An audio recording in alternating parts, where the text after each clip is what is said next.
Assalamualaikum warahmatullahi wabarakatuh. Yang terhormat Ibu Kepala Sekolah SDN Susukarno Purwagi, Ibu Retno Lidiwati SPPD, yang kami banggakan teman-teman semuanya, guru-guru maupun tenaga pendidikan SDN Susukarno Purwagi. Bismillahirrahmanirrahim. Sebelum acara kita mulai, izinkan saya membawakan atau membacakan pantun buatan istri saya. Ya, jangan lupa nanti bilang pandang cakap ya. Oke. Melihat karang di dalam lautan, ikan bergaya sesuai irama. Selamat datang peserta budiman bersama saya MC ternama. Satu lagi nih, ada satu lagi nih. Oke. TV bersemut sering dipukul dengan gaya bak atlet silat. Bila semua sudah berkumpul, mari mulai dengan semangat. Tepuk tangan dong. Luar biasa ya. Ya. Bismillahirrahmanirrahim. Assalamualaikum warahmatullahi wabarakatuh. Puji dan syukur marilah kita panjatkan kepada Allah Subhanahu wa taala, karena berkat rahmat dan karunia-Nya kita bisa berkumpul di sini dalam acara atau kegiatan aksi nyata dari Pak Ali, yaitu pengembasan modul budaya positif. Ini materinya sangat menarik, jadi kita simak bareng-bareng nanti ya. Tak lupa juga kita aturkan salawat dan salam kepada Nabi besar kita Nabi Muhammad SAW yang telah mengantarkan kita dari zaman jahiliyah menuju Islamiyah atau zaman kegelapan menuju zaman terang-benderang seperti sekarang ini. Masuk ke selanjutnya, yaitu saya bacakan susunan acara terlebih dahulu. Yang pertama yaitu pembukaan, selanjutnya sambutan dari Ibu Kepala Sekolah, dan acara inti yaitu pemaparan materi pembahasan modul budaya positif oleh Pak Ahmad Aryadi. Acara yang keempat yaitu tanya jawab, dan yang terakhir adalah penutup. Mari bersama-sama kita buka acara siang hari ini dengan baca basmalah. Bismillahirrahmanirrahim. Semoga dengan baca bismillah tadi acara pada siang hari ini diberikan kelancaran dan kemudahan serta ilmunya bermanfaat untuk kita semuanya. Amin amin ya rabbal alamin. Memasuki acara selanjutnya yaitu sambutan dari Ibu Kepala Sekolah pada Ibu Retno, dipersilakan.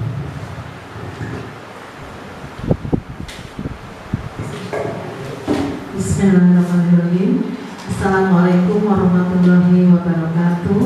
Waalaikumsalam warahmatullahi wabarakatuh. Selamat siang menjelang sore.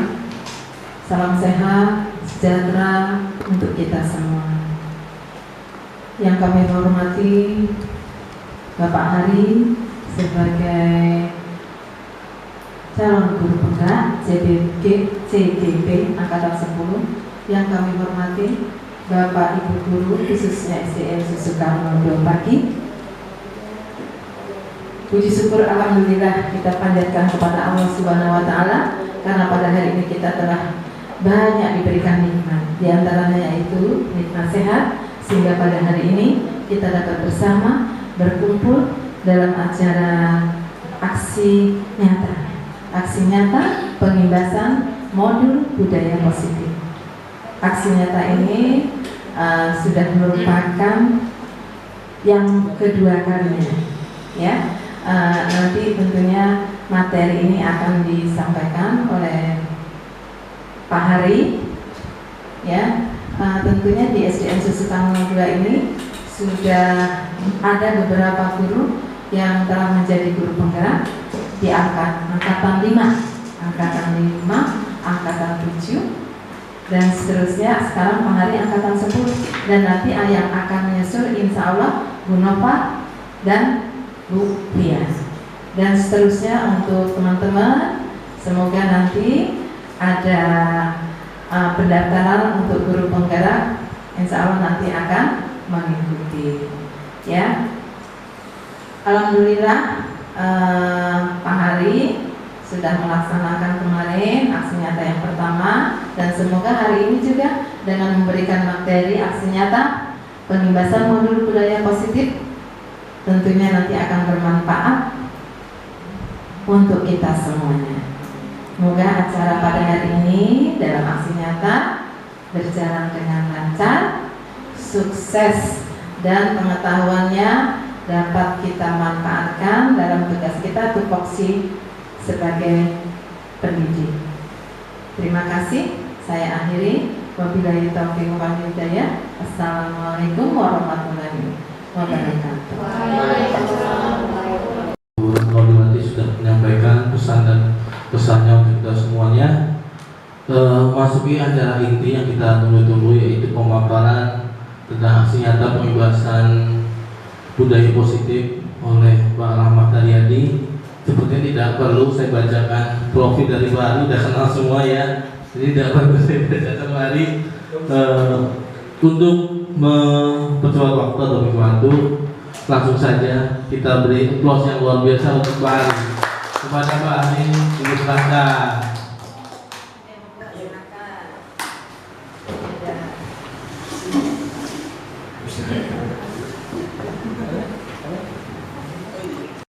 Assalamualaikum warahmatullahi wabarakatuh.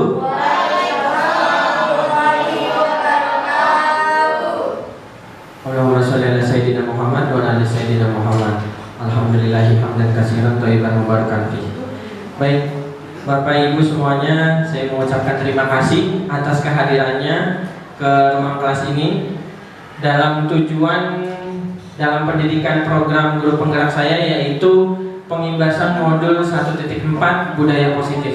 Di sini kita saling sharing, kemudian saling bercerita, minta pendapat dari apa yang nanti saya akan paparkan dalam tayangan video di sini. Siap? Pandangan. Baik, yang pertama rambu-rambu diskusi. Dibuka dengan membaca basmalah, tadi sudah sama-sama dengan Pak Nanang. Kemudian yang kedua, hargai pendapat semua orang tanpa terkecuali. Yang ketiga, gunakan bahasa yang baik dan benar. Yang keempat, menjelaskan dengan baik jika ada yang tersinggung ketika diskusi.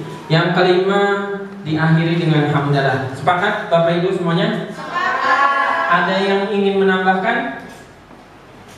Pas? Tidak ada? Oke, nanti ikan apa namanya? Ikan cepat, ikan bagus. Nanti lebih cepat, lebih bagus. Lanjut mana? Baik, ada agenda materi. Ada 5 materi yang akan saya sosialisasikan di sini. Yang pertama tentang disiplin positif dan nilai-nilai kebajikan universal. Kemudian yang kedua, teori motivasi, hukuman dan penghargaan. Yang ketiga, keyakinan kelas. Yang keempat, kebutuhan dasar manusia dan 5 posisi kontrol guru. Yang kelima, restitusi dan segitiga restitusi. Baik, sebelum kita memulai pada acara inti, kita breaking dulu biar karena jam-jam rawan ini ya. Kita ikuti sesuai dengan apa yang ada pada video di depan. Benar Mas, benar. Jam rawan dulu. Siap Bapak Ibu semua ya? Siap. Langsung mulai karena. Ikutin aja Pak Abi.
Baik, seksi pertama yaitu tentang disiplin positif dan nilai-nilai kebajikan universal.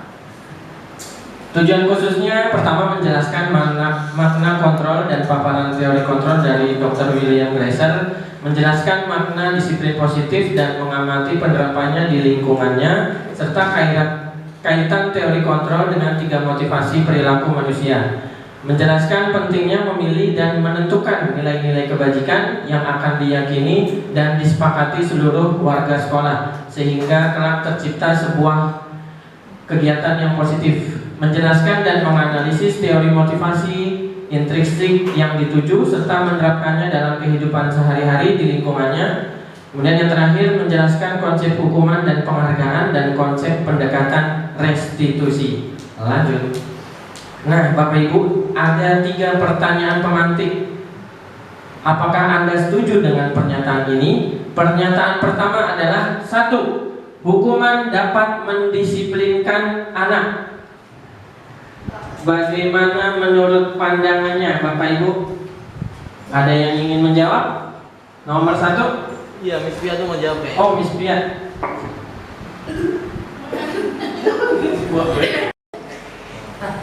Poin nomor 1, Miss Pia. Hukuman dapat mendisiplinkan anak. Bagaimana Miss Pia tanggapannya? Bismillahirrahmanirrahim. Kalau menurut saya hukuman itu dapat mendisiplinkan anak, boleh. Boleh. Setuju atau enggak menurut Miss Pia? Setuju. Setuju.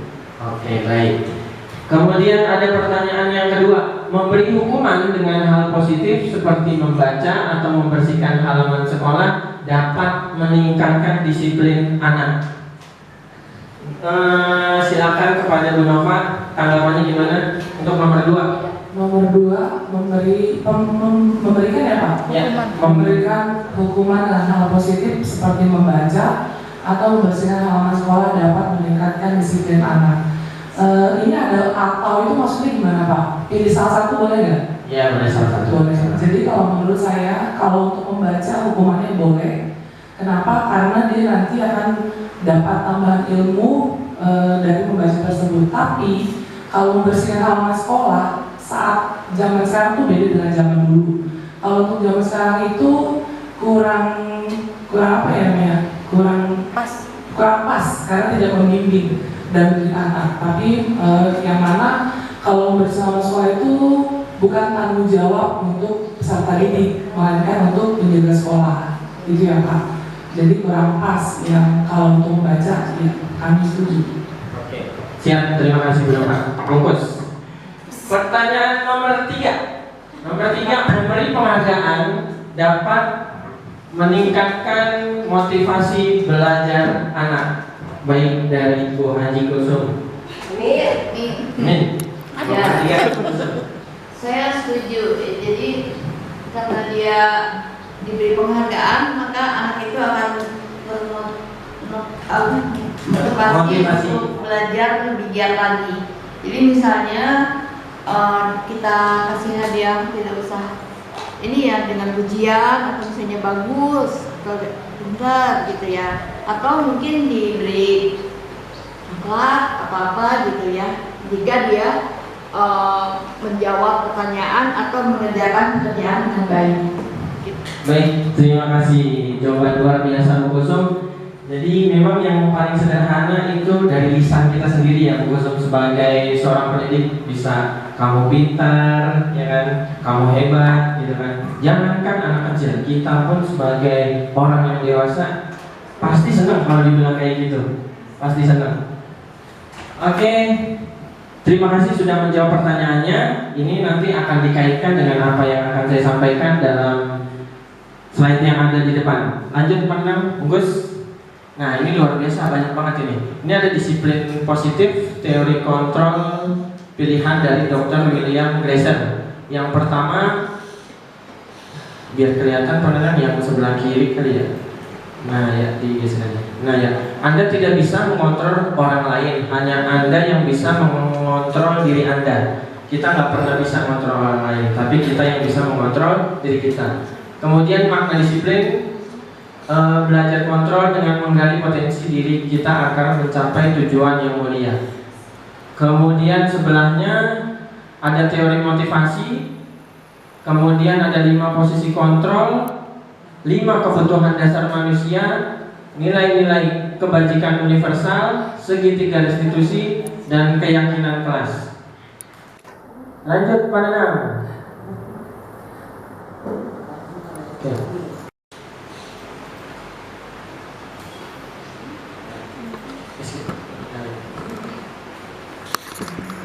Disiplin positif.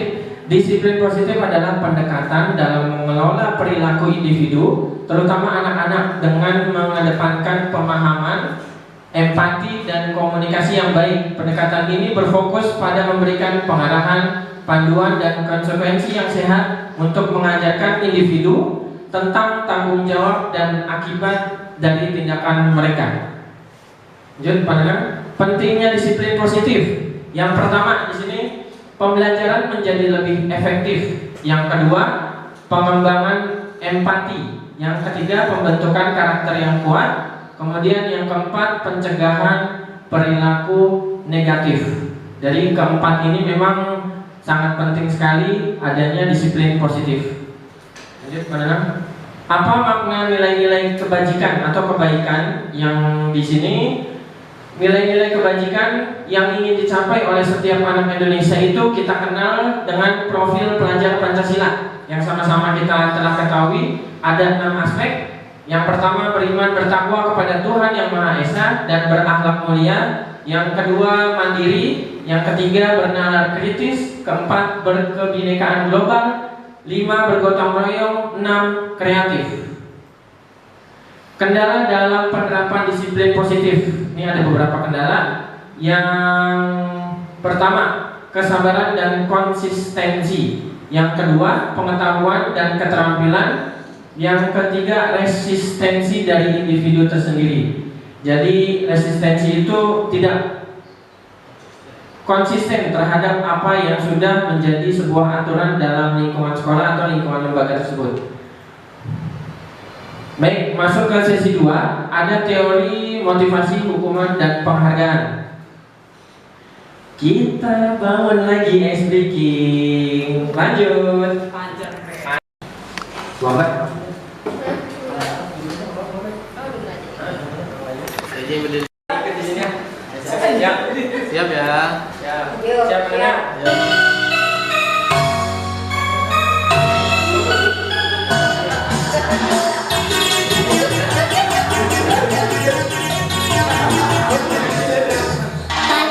Panjang,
lumayan ya berkeringat ya. Gara-gara panjang pendek nih. Oke, lanjut lagi.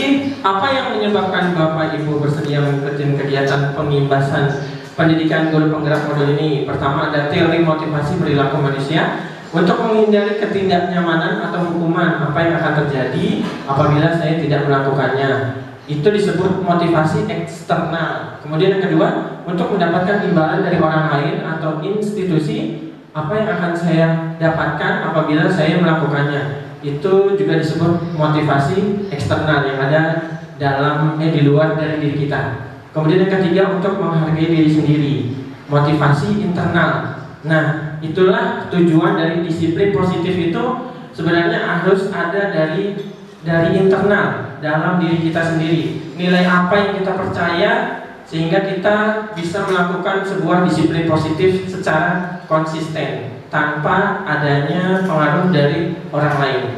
Lanjut mana? Pengakuan, apresiasi. Dalam memberikan apresiasi perlu diingat beberapa hal.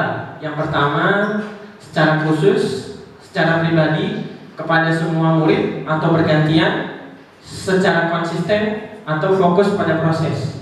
Jadi ini apresiasinya kepada murid bisa dibagi-bagi dalam 5 aspek seperti ini. Lanjut pada hukuman bersifat tidak terencana atau tiba-tiba. Murid tidak tahu apa yang akan terjadi dan tidak dilibatkan. Hukuman bersifat satu arah dari pihak guru yang memberikan, dan murid hanya menerima suatu hukuman tanpa melalui suatu kesepakatan atau pengarahan dari pihak guru, baik sebelum atau sesudahnya. Hukuman yang diberikan bisa berupa fisik maupun psikis. Murid atau anak disakiti oleh suatu perbuatan atau kata-kata.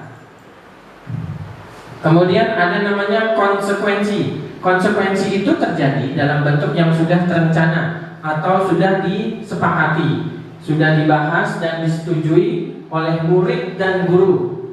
Umumnya bentuk-bentuk konsekuensi itu dibuat oleh pihak guru atau sekolah, dan murid sudah mengetahui sebelumnya konsekuensi yang akan diterima apabila dia melanggar kesepakatan yang sudah disepakati. Dalam penerapan konsekuensi, murid tetap dibuat tidak nyaman untuk jangka waktu pendek.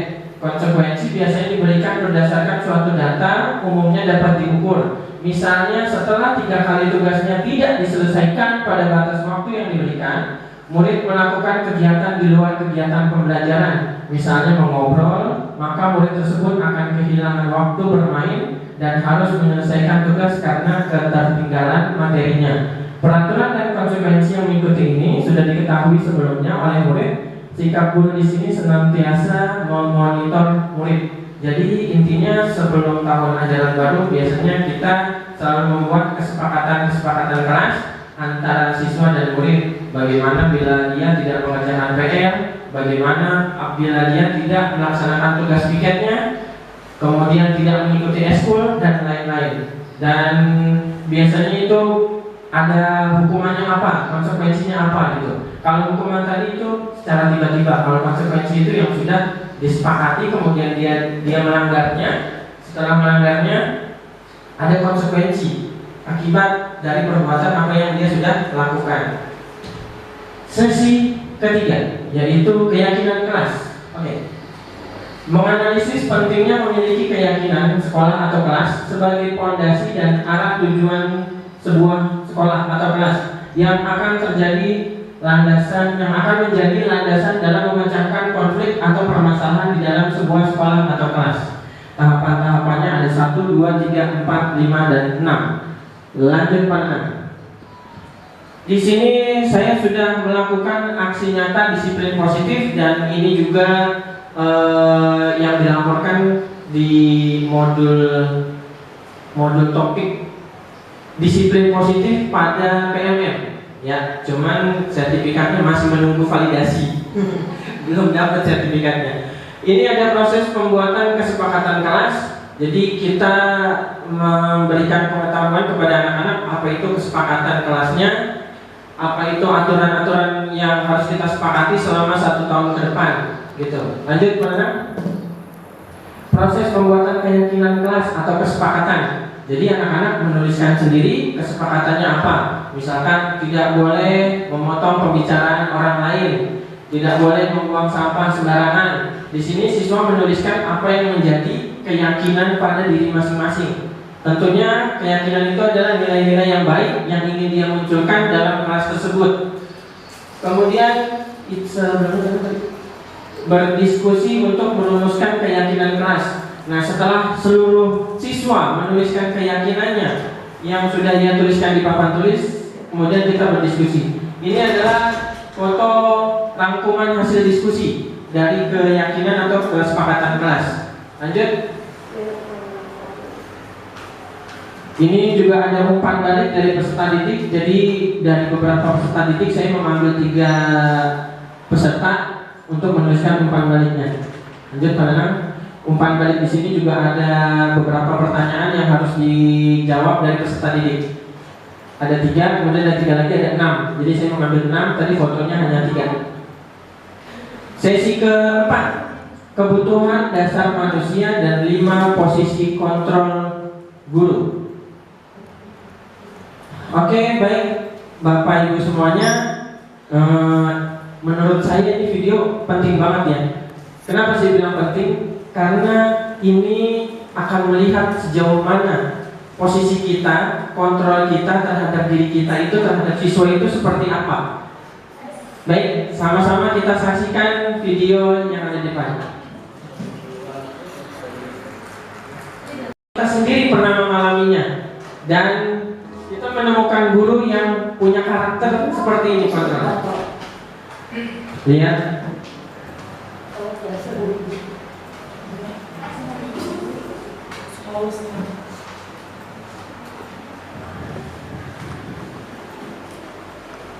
Nah, cek sudah terdengar.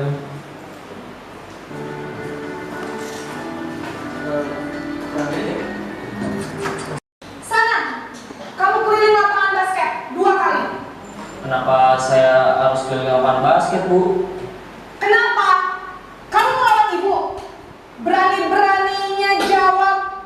Sudah terlambat, masih berani jawab pula. Sekarang, keliling lapangan basket 5 kali sekalian. Biar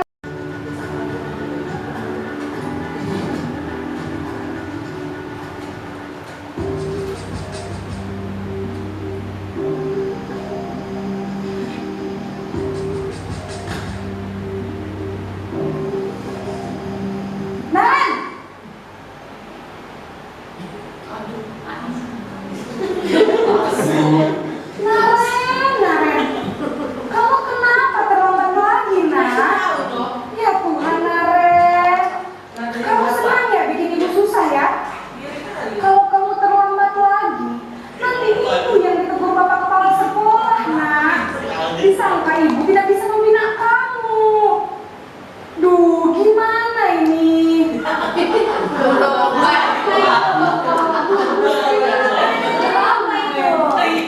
Suka ya kalau ibu ditegur bapak kepala sekolah. Terus sekarang ibu harus tulis apa yang di buku absen? Ini kamu sudah sering terlambat loh. Ibu harus apa coba?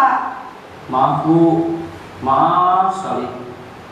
Ya sudah, lain kali jangan bikin ibu susah lagi ya, Nak ya. Ibu tidak akan kuat lagi kalau kamu begini terus. Bisa jantungan kalau ibu ditegur bapak kepala sekolah. Sana cepat kelas. Maaf ya, Bu. Maaf sekali. Posisi pembuat rasa bersalah berbicara dengan nada tenang, cenderung lembut. Namun kata-kata yang diutarakan membuat murid merasa menjadi orang yang gagal, memandang buruk dirinya sendiri, merasa tidak berharga, dan tidak sanggup membahagiakan orang lain. Ketika guru mengambil posisi pembuat rasa bersalah, murid akan menganggap dirinya yang bersalah dan ia akan menyimpan emosi negatif tersebut di dalam dirinya.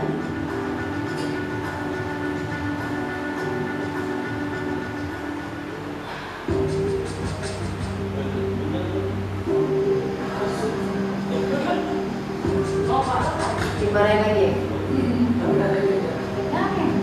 Naren! Nice.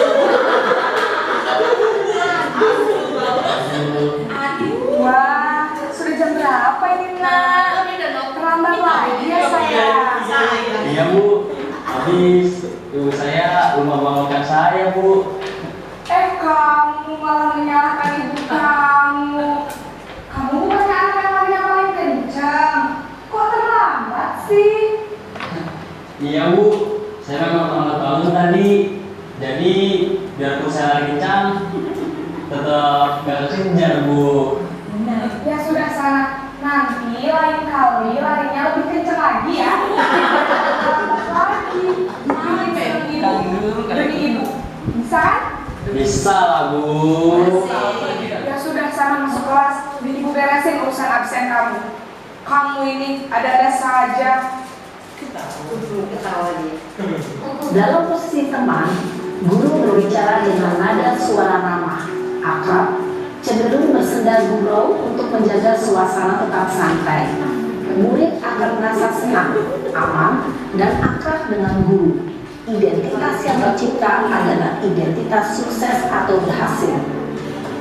Namun, perlu diingat, karena ini masih dorongan eksternal, maka ada faktor ketergantungan dari murid kepada orang tertentu.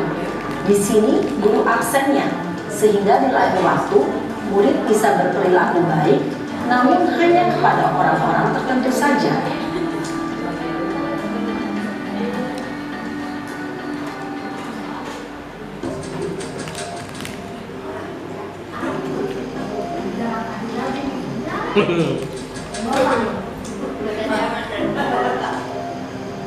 Naren!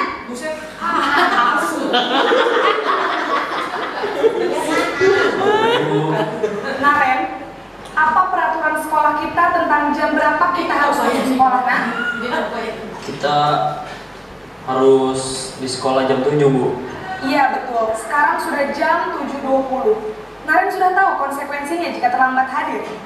Paham, Bu. Saya harus tinggal kelas pas jam istirahat selama 20 menit. Iya benar, konsekuensinya demikian. Jadi nanti jam 9.30 pas istirahat, kamu harus tinggal di kelas, kerjakan tugas tambahan untuk ketertinggalan kamu, ya? Baik, Bu. Posisi pemantau mengandalkan penghitungan atau data untuk mengontrol murid. Guru mengarahkan murid berdasarkan peraturan dan konsekuensi. Seorang pemantau menunjukkan bahasa tubuh dan ekspresi wajah yang datar dan cenderung formal.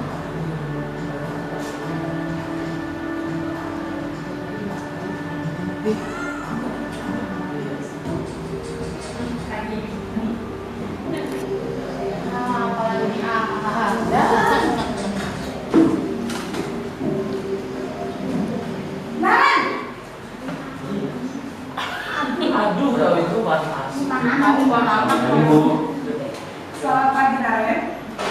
Maaf, Bu. Saya terlambat. Iya, sekolah masuknya jam 7, sekarang sudah jam 7.20. Jadi sekarang bagaimana ini, Naren? Maaf, Bu.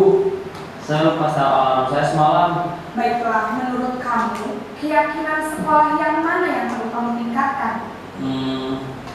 Menghargai diri sendiri dan orang lain mungkin ya, Bu. Setuju. Jadi, apakah Naren meyakini prinsip saling menghormati tersebut? Iya, Bu. Saya meyakininya. Apakah Naren bersedia memperbaiki masalah keterlambatan ini? Bersedia, Bu. Bagaimana kamu akan perbaiki masalah keterlambatan ini? Saya akan coba untuk tidak lupa menyetel alarm saya, Bu. Baik, kalau Naren lupa menyetel alarm di rumah, ada orang yang kira-kira bisa bantu mengingatkan tidak? Ada, Bu. Kakak saya, Kak Emma. Ada lagi selain Kak Emma? Selain Kak Emma, ada ibu saya. Baik, jadi yang mengingatkan Naren adalah Kak Emma dan ibu kamu ya. Kira-kira akan mulai set alarm kapan nih, Naren? Setelah pulang sekolah, akan segera saya lakukan. Baik, jadi Naren akan setel alarm untuk bangun besok pagi dan akan diingatkan oleh kakak dan ibunda Naren ya. Ada lagi yang mungkin perlu dilakukan, Naren, agar tidak terlambat bangun lagi? Tidak ada, Bu. Baik, Naren, terima kasih untuk kerjasama kamu. Sekarang kamu perlu kembali ke kelas untuk belajar.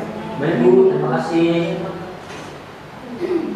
Posisi manajer adalah posisi kontrol yang disarankan untuk membimbing murid memiliki sikap disiplin yang positif, yaitu murid yang mandiri, bertanggung jawab, dan dapat memecahkan masalah. Tujuan dari posisi ini adalah agar murid dapat berefleksi atas tindakannya. Guru akan dengan tulus memberikan pertanyaan-pertanyaan bermakna, sehingga membuat murid dapat belajar dari kesalahannya dan mencari sebuah solusi untuk menyelesaikannya. Ibu dan Bapak guru hebat, setelah mengamati adegan kelima posisi kontrol tadi, kira-kira posisi mana yang paling ideal? Luar biasa. Wih. Ada 5 posisi kontrol yang tadi ada. Pertama kita lihat tadi penghukum, kemudian pembuat rasa bersalah, kemudian ada teman, terus keempat ada pemantau atau monitor, yang terakhir manajer. Saya pengen tahu jawaban dari Ibu Nuransi. Di posisi mana kira-kira? Ya. Terima kasih pada Pak Hari yang telah memberi kesempatan pada saya. Saya memilih teman. Teman. Karena untuk anak SD itu biasanya cocok yang antar teman, ya. Karena kata-katanya lebih bijak, gitu, lebih mengajak dan bisa dipahami untuk anak seumuran anak SD, seusia anak SD. Kalau untuk manajerial anak SD belum bisa. Itu aja Pak. Terima kasih. Siap, terima kasih. Bungkus penangan. Lanjut. Saya mau tahu dari Ibu Ci. Posisi apa nih Bu Ci kira-kira? Oke, terima kasih Pak Hari. Ya. Ya tadi kalau saya perhatikan dari video kami ya, kalau tadi saya sempat diskusi yang dulu ya. Oh iya. Iya. Itu posisinya sebagai teman. Sebagai teman. Iya. Karena memang posisinya kita sebagai anak-anak kan usianya masih ini ya kan, masih belum ke sana gitu. Jadi saya posisinya sebagai teman. Terima kasih. Oke, good. Kak, minta tolong Kak. Posisinya kira-kira nanti kedepannya kan guru nih, ya kan, akan menjadi guru yang profesional. Kira-kira posisinya apa nih kalau menurut Kak? Oke. Baik, terima kasih kepada Pak Hari sudah memberikan kesempatan kepada saya. Ya. Menurut saya dari semua pilihan tersebut bisa kita terapkan, bisa kita lakukan kepada murid. Terlebih menurut saya untuk perannya sebagai teman itu juga bagus, tetapi kita juga bisa sebagai memonitor gitu. Ya, jadi iya memantau. Jadi selain kita berperan menjadi teman mereka dengan bicara yang lebih merangkul seperti itu, jadi kita juga bisa memberikan solusi kepada mereka tentang permasalahan yang sedang mereka hadapi, misalnya seperti tadi terlambat ke sekolah gitu. Cukup. Terima kasih. Oke. Ada yang posisi penghukum? Apakah kita pernah? Jujur, saya pernah dalam posisi penghukum. Sebelum mendapatkan ilmu ini dan sebelum-sebelumnya, paradigma saya melakukan apa yang saya lakukan kepada murid-murid saya sama seperti ketika guru saya memperlakukan. Sama seperti itu. Waktu itu saya pernah menjadi posisi penghukum. Benar. Saya pernah dihukum ketika terlambat, diomelin seperti Naren tadi, kemudian tidak fokus pada saat pembelajaran, di depan dihukum berdiri. Jujur, asli, malu iya, ya kan, sama teman-teman malu dan merasa diri saya tuh kayak kurang berharga gitu. Padahal posisi-posisi kayak gini sebenarnya bisa kita lakukan. Apalagi tadi ada posisi manajer. Apakah mungkin kita menjadi posisi manajer? Mungkin? Mungkin, pasti. Dimulai dari siapa? Dari diri kita. Bisa kan? Bisa.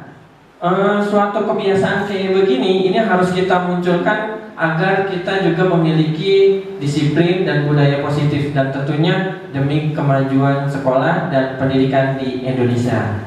Oke. Baik, lanjut pendengar. Nah, dalam kasus Naren tadi itu ada 5 kebutuhan dasar manusia. Karena mungkin yang belakang kelihatan bisa diperbesar yang nomor-nomornya. Nah, yang pertama ada kebutuhan bertahan hidup. Nah, manusia memiliki kebutuhan untuk bertahan hidup. Yang kemudian nomor 2 ada kebutuhan kasih sayang dan rasa ingin diterima di lingkungannya. Kemudian yang ketiga ada penguasaan. Yang keempat ada kebebasan. Yang kelima kesenangan. Dan perilaku-perilaku peserta didik yang ada di kelas yang sering kita hadapi, itu mereka melakukan itu pasti ada dasarnya. Seperti yang pertama di situ tadi ada tuh motif kesenangan. Ada yang peserta didik karena merasa senang, ya udah dia ngusilin temennya, jahilin temennya. Karena apa? Dia mendapatkan rasa kesenangan dari situ. Kemudian ada namanya penguasaan. Misalkan dia itu sebagai jagoan gitu. Kan ada di kelas tuh yang merasa paling hebat, paling pokoknya jago lah, merasa gitu. Jadi dia itu pengen berkuasa. Ada kebutuhan penguasaan. Wah, hebat nih gue nih. Bisa ngendaliin teman-teman sekelas gue merasa hebat gitu. Itu contoh dari kebutuhan dasar penguasaan. Lanjut pada nama.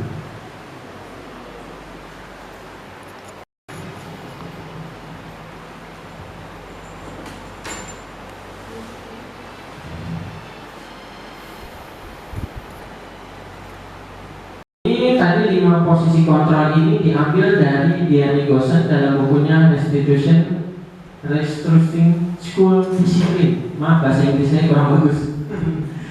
Mengemukakan bahwa guru perlu meninjau kembali penerapan disiplin di dalam ruang-ruang kelas. Apakah mereka selama ini telah efektif berpusat memerdekakan, memandirikan murid? Bagaimana dan mengapa melalui serangkaian riset penelitian berdasarkan teori kontrol Dr. William Glasser. Seperti yang kita sudah lihat tadi ada 5 kontrol: penghukum, pembuat rasa bersalah, teman, pemantau, dan yang terakhir adalah manajer. Lanjut pendengar. Sesi 5 ini adalah materi yang terakhir, restitusi dan segitiga restitusi. Ada video lagi, silakan ditonton Bapak Ibu. Ini video menurut saya bagus banget. Silakan kita lihat.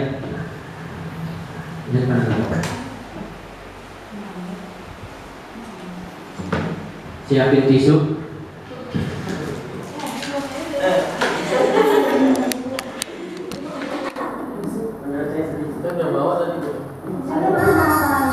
Ibu sudah pernah bilang kan sama kalian semua, kalau ibu sengaja mengambil yang pertama untuk mata pelajarannya ibu, untuk melatih kalian disiplin.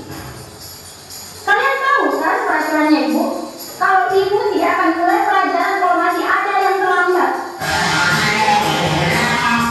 Kalian ini apa kan? Dari yang benar kan? Kenapa masih ada yang terlambat? Saya mana? Saya di mana? Ibu sudah bilang, si ibu tidak akan mulai pelajaran kalau ada yang bu. Bu, tak terlambat. Kayla, sini kok. Apa lagi alasanmu Kayla? Hah? Ketiduran bu lagi? Macet kau? Aduh bu, ini bu. Rekam kau Kayla? Jagel, gara-gara kau kita semua itu tidak belajar. Mentang ini, hukum saya bu. Sudah. Jangan lagi yang mental. Kayla, ini kok. Tapi ingat kok besok, kalau kau masih terlambat begini, ibu tidak akan mulai pelajaran lagi.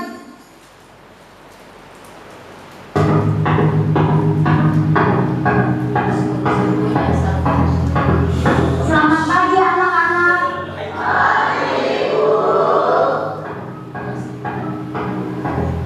Betul-betul ini kayak lagi. Tidak ada tobat-tobatnya. Kemarin sudah dilempari nih gara-gara terlambat masuk kelas. Ada yang tahu kemana mereka? Assalamualaikum bu. Bu, tidak usah banyak alasan. Begini depan. Sepanjang pelajarannya ibu hari ini, kok berhenti terus depan? Enggak,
udah masuk kok kemana?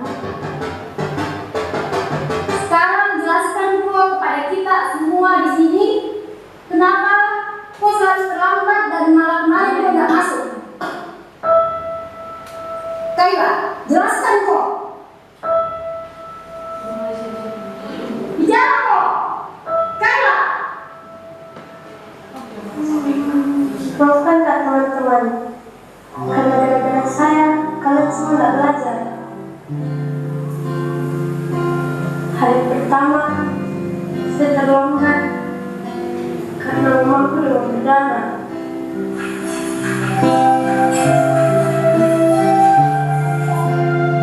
Harus diantar ke rumah sakit sebelum saya di sekolah.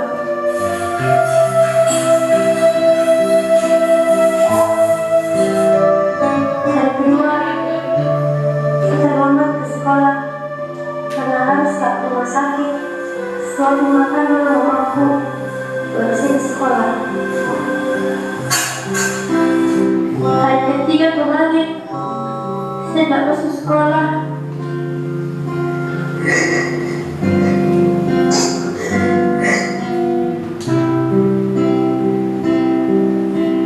Jadi aku hanya memandang,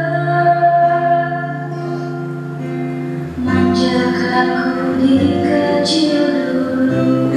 Perhatikan mamaku, apakah tergetar hatimu? Di sini anakku terjatuh, tak ada tempatku menadu. Tangisku dalam sendiriku. Kalau bukan mamaku selalu jadi sindur, gak bakalan gak masuk sekolah ini. Saya kira kalian semua melempari kak. Lemparkan kak, lempar, lempar, lempar. Saya kira kita menghukum kak, hukum kak.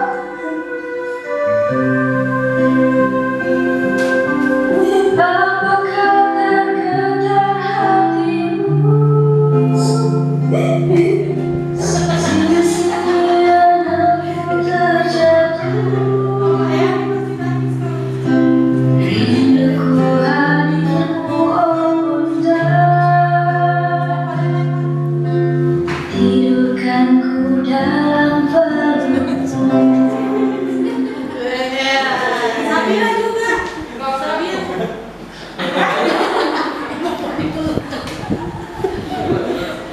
Luar biasa benar-benar, ya Allah. Di sini udah habis.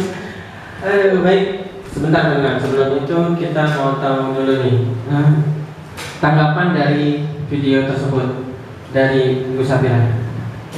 Gimana tanggapannya dari video tersebut?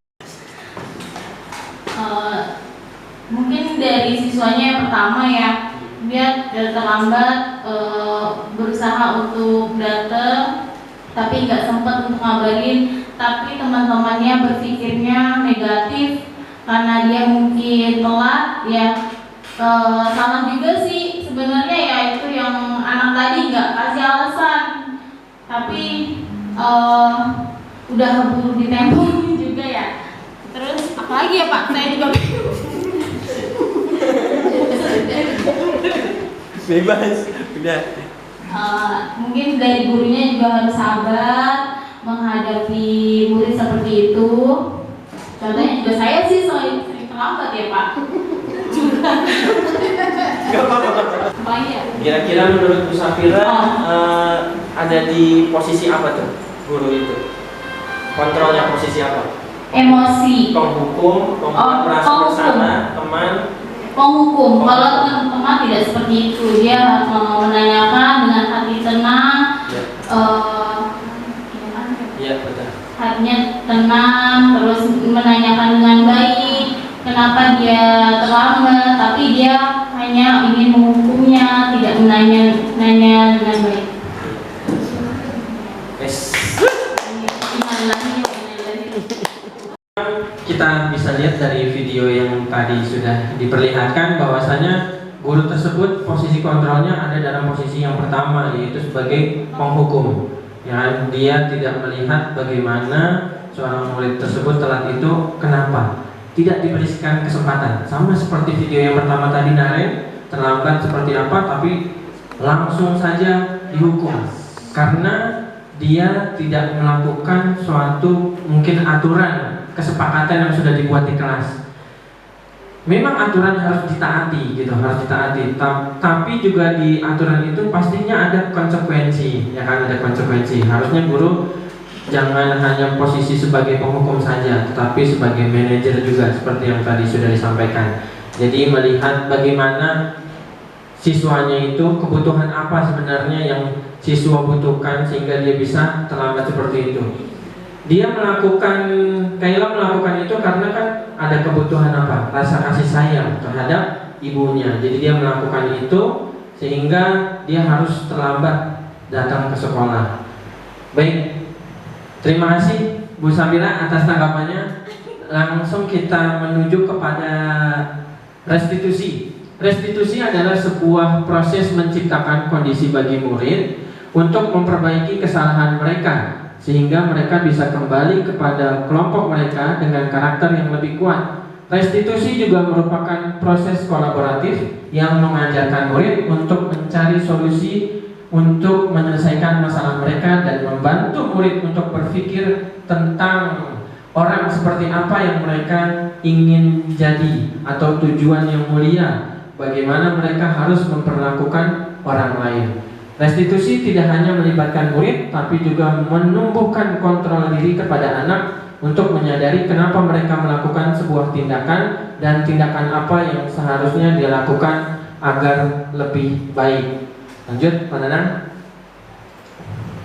Ini ada sebuah video saya melakukan pengimbasan segitiga restitusi, yang mana dalam segitiga restitusi itu ada beberapa tahapan yang harus dilakukan. Kebetulan waktu itu saya melihat murid kita yang pertama ada Alben, dia terlambat karena tidak mengikuti upacara. Kemudian yang kedua ada Kaisar yang menyontek pada saat mengerjakan ulangan harian. Silakan disimak Bapak Ibu Guru.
Kamu tahu nggak di sini Pak Hari makin Alben untuk apa?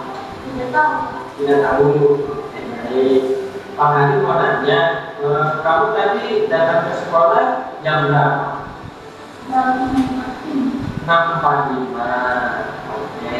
Nah, Alvin tahu kan sekolah kita itu masuknya jam berapa? Jam berapa? Jam 6.30. Nah, menurut Alvin itu kan datangnya terlambat atau tidak?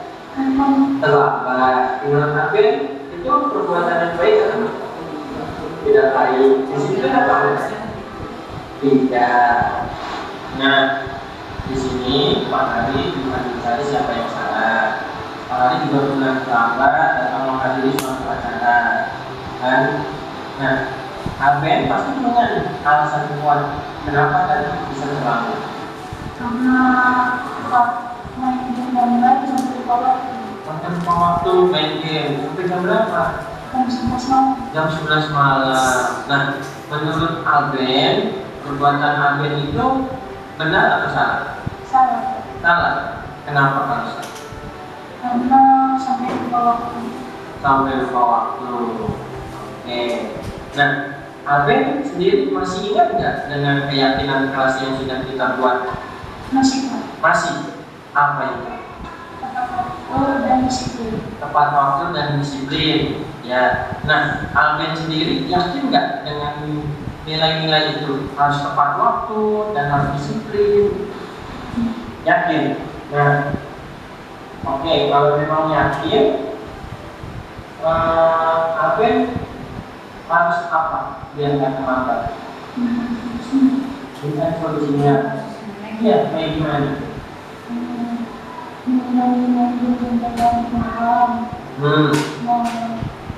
Tidur lebih awal dan menyiapkan alarm. Ya, mulai kapan Alvin kira-kira bisa melakukan hal itu? Mulai hari ini sampai seterusnya. Alvin yakin bisa melakukan itu? Yakin? Alvin yakin bisa hadir tepat waktu? Yakin, harus bisa ya, harus yakin ya. Karena Alvin harus tadi sudah yakin dengan nilai-nilai kesepakatan yang ada di kelas, jadi kita harus jawab. Oke, si Alvin akan dulu berdoa supaya Alvin bisa lebih baik lagi dan menjadi murid yang lebih datang. Oke, bisa? Sip, mantap, pas dulu. Saya senang sekali sudah diajak melaksanakan segitiga restitusi karena sudah diberikan solusi dari masalah yang saya hadapi. Terima kasih Pak Ai.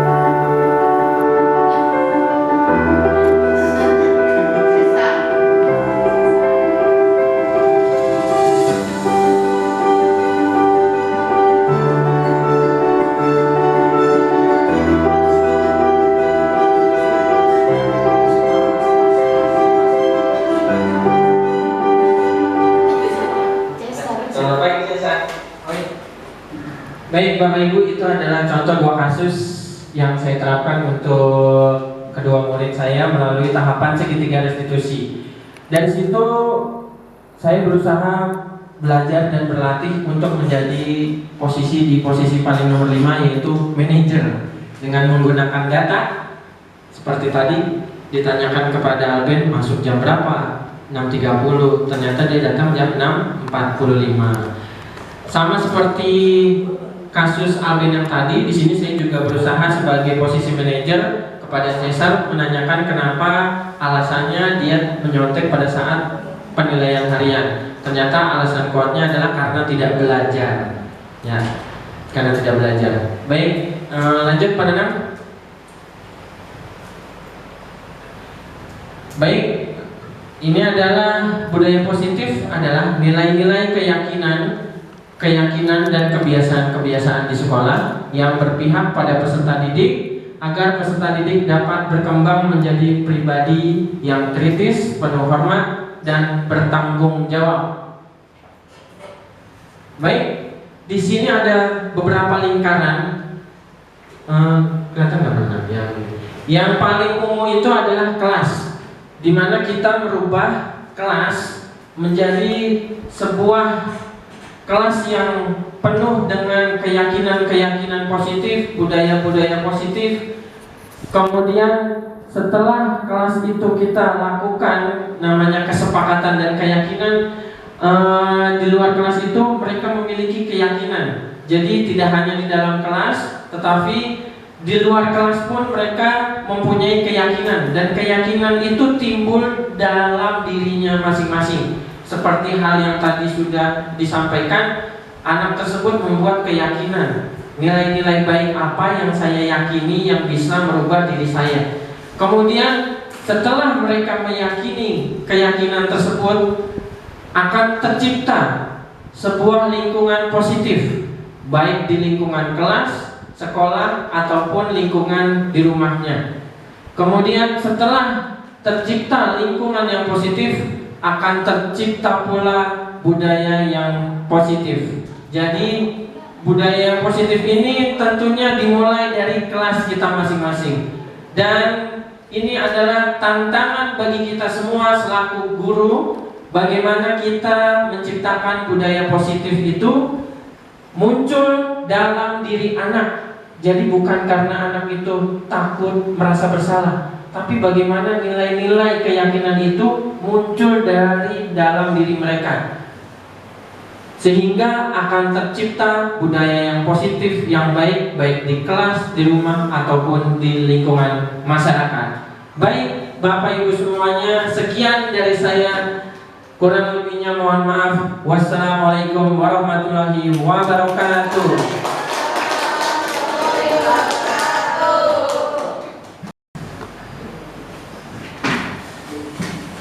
Ya, alhamdulillah tadi pemaparan yang luar biasa dari Pak Rahmat Haryadi tentang budaya positif. Ya, menurut saya juga sebagai guru penggerak yang pertama angkatan 5, materi ini luar biasa sekali ya. Banyak sekali sebenarnya bertentangan sama di sesi sebelumnya. Kalau belajar sih awalnya kaget, masa sih kita kasih motivasi ke anak malah nggak benar, seperti itu. Banyak sekali ya. Ternyata memang benar banyak pemahaman. Kalau kita mau belajar benar di guru penggerak ini, nanti misalnya mau Nopan juga merasakan banyak sekali ilmu yang kita dapat. Bagaimana sih kita bisa menciptakan suasana pembelajaran di kelas yang menyenangkan? Ya, awalnya saya juga sama Pak Ali dulu, ketika anak berantem bersalah, saya langsung, kamu nggak boleh gini. Nah, ternyata seperti itu nggak benar. Jadi sekarang tuh alhamdulillah ya, di kelas kalau nggak percaya silakan datang ke kelas saya. Bagaimana situasi kelas saya? Mungkin kakak nanti silakan kalau ada kelas misalkan datang ya, tanya Pak Nana kalau ada masalah selesainya gimana. Kalau saya panggil duduk, tapi saya tunggu dulu. Kalau ada anak berantem saya tunggu dulu, mereka itu tenang dulu. Kalau udah tenang kita dulu ngobrol bertiga, teman yang lain menyaksikan. Ya, kita kasih kesempatan sama satu anak menjelaskan. Gantian, kalau yang satu bicara, satu mendengarkan. Begitu pula yang sebelahnya juga. Ya. Nanti insya Allah akan ketemu titik yang benar siapa, yang salah siapa. Insya Allah kalau semua masalah semua ada diselesaikan dengan kepala dingin, dengan tenang, insya Allah akan enak. Ya. Itu pun yang saya rasakan seperti itu. Anak-anak juga alhamdulillah sih, mereka rasakan karena kalau ada masalah beda nyelesainya. Nggak langsung, kan biasanya ada guru mohon maaf, saya dulu seperti itu awal. Udah berantem, ada anak 2 bulan tuh, Pak diomelin, kamu tuh pasti begini. Nah, itu seperti itu tidak dianjurkan, bahkan ya nggak boleh lari ya. Nah, jadi lebih sabar-sabarin aja sih kalau jadi guru lari bukan gitu ya. Luar biasa, itu adalah tantangan kita. Makanya saya kemarin pas Pak Ali pertama murid itu sebagai apa? Di ladang pahala, saya seperti itu Pak Ali ya. Nah, Jadi itu sedikit dari saya, sekalipun juga supaya motivasi teman-teman yang belum jadi guru penggerak, ayo silakan. Katanya sih mau dibuka lagi guru penggerak angkatan 12 DKI. Kayaknya itu yang terakhir atau gimana? Insya Allah semoga aja untuk kedepannya kayak dipermudah. Untuk yang penting mau daftar, insya Allah dipermudah. Silahkan daftar aja. Nanti banyak referensi dari Pak Nana, Bu Wulan, Pak Ali, dan Miss Mimpi dan Monoba, ya luar biasa. Mungkin nanti Bu Ika, Bu Akbar, yang lain juga nyusul. Kalau bisa satu kelas guru penggerak semua jadi enak Pak. Ya. Jadi Bu Nana penggerak juga berarti. Luas-luas penggeraknya. Ya itulah ya sedikit dari saya. Mungkin masuknya ke selanjutnya itu tanya jawab. Apakah ada yang ingin bertanya atau jawab atau berikan kesan-kesannya pada materi hari ini? Menurut saya ini materinya luar biasa sih, ya. Ada memberikan satu sepatah dua kata. Oh iya, Bu Lisda memberikan sepatah dua patah. Lebih semangat lagi, sukses lagi. Amin. Mungkin mereka sedikit, mereka nanti udah mau angkat tangan.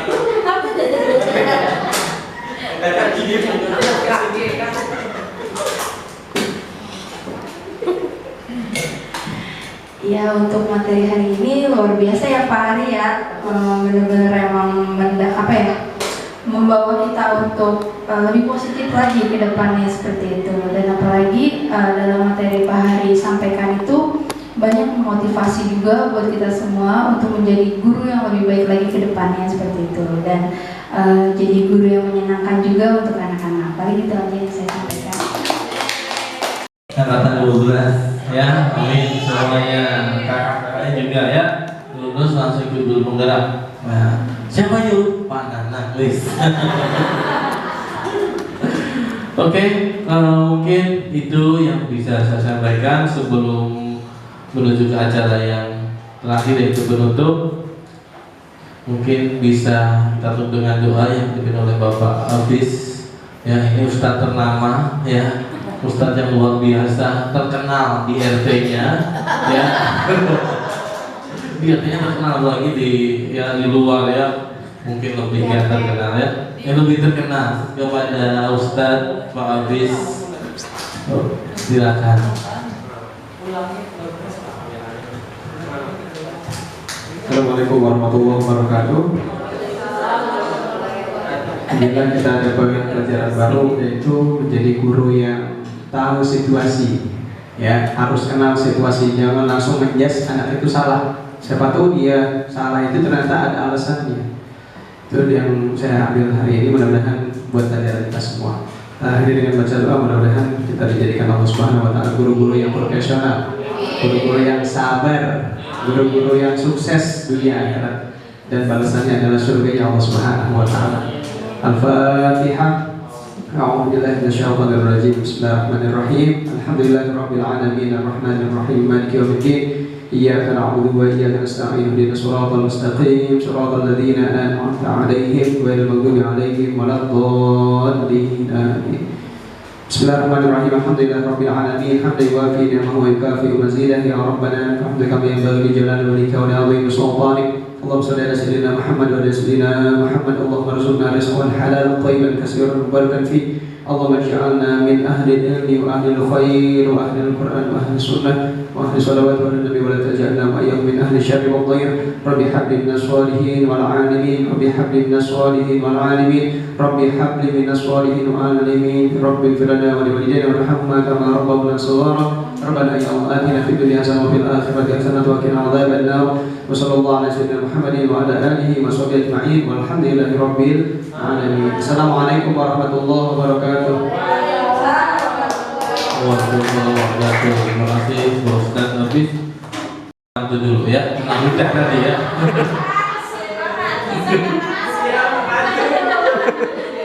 Aduh, jangan di awal, berarti belakang enggak gitu kan. Jadi cukup sekian dari saya. Jika ada kekurangnya mohon dimaafkan, jika ada kelebihannya tolong dikembalikan. Assalamualaikum warahmatullahi wabarakatuh. Tepuk tangan untuk kita semuanya.